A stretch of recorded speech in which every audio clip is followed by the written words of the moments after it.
Hi guys, this is Kunal Kapoor और आज हम बनाने वाले हैं सॉसेज पुलाव। सॉसेज पुलाव बनाने के लिए हमें चाहिए चावल, जिसे हमने भिगो कर रखा हुआ है।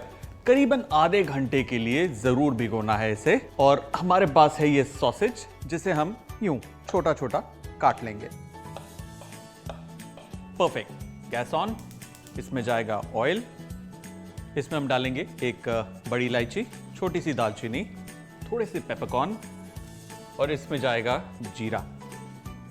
लाइटली इसे हमें सौते करना है। और इसमें हम डालेंगे थोड़े से स्लाइस्ड अनियंस, थोड़ा सा चॉप्ड गार्लिक और इसे स्टर करना है। इसके अंदर हम डालेंगे चॉप्ड ग्रीन चिली और थोड़े से chopped tomatoes. A quick stir fry.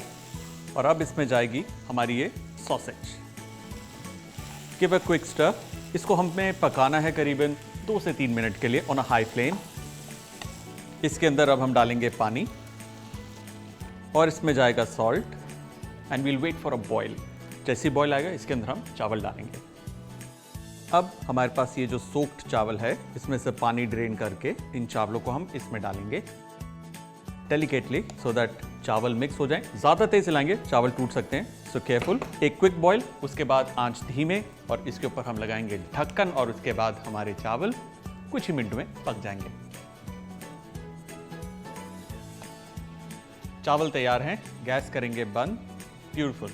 ना फोक की मदद से टू चेक, जो नीचे बॉटम है इसका बिल्कुल सूख चुका है, चावल बिल्कुल खिल चुके हैं।